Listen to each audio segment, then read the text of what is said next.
కర్నూలు జిల్లా ఎస్పీ మరియు additional SP గారి ఆదేశాల మేరకు కర్నూలు జిల్లా special enforcement bureau enforcement superintendent Shri Ravikumar గారి ఆదేశాల మేరకు ఇవాళ ఎమ్మిగనూరు స్టేషన్ ఎస్సీబీ స్టేషన్ పరిధిలో ప్రాపర్టీ డిస్ట్రక్షన్ చేయడం జరిగింది. ఇదివరకు అక్రమ మద్యంలో పట్టుబడిన మద్యాన్ని వీటికి డిప్యూటీ కమిషనర్ గారి దగ్గర నుంచి ఆర్డర్స్ వచ్చిన తర్వాత ఇక్కడ ప్రాపర్టీ డిస్ట్రక్షన్ చేయడం జరిగింది. దీనికి సంబంధించిన వివరాలు మొత్తం ఇదివరకు పట్టుబడిన కేసెస్ 28 కేసెస్లో దాదాపు 5,902 టెట్రా ప్యాకెట్స్. దీన్ని లీటర్లో మనం చెప్తే కనుక 531.18 లీటర్ల మద్యం. దీని విలువ 2,36,000గా ఉంది.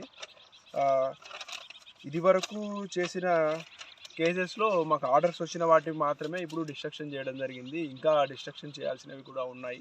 ఈ ఎలక్షన్స్ దృష్టిలో పెట్టుకొని ఎమ్మిగనూరు స్టేషన్ పరిధిలో మా ఇన్స్పెక్టర్ గారు భార్గవ్ గారి ఆధ్వర్యంలో దాడుల్ని కూడా మేము ఉధృతం చేయడం జరుగుతుంది.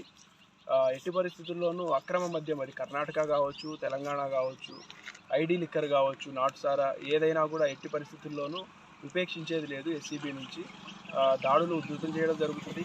ఇంకా బూత్ వాచెస్ కూడా ఫ్రీక్వెంట్గా కండక్ట్ చేయడం జరుగుతుంది.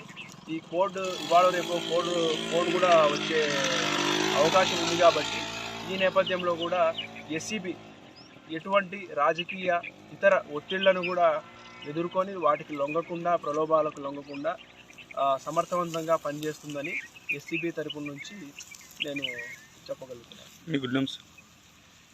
నా పేరు Vinod, AES, Kurnool district. Thanks.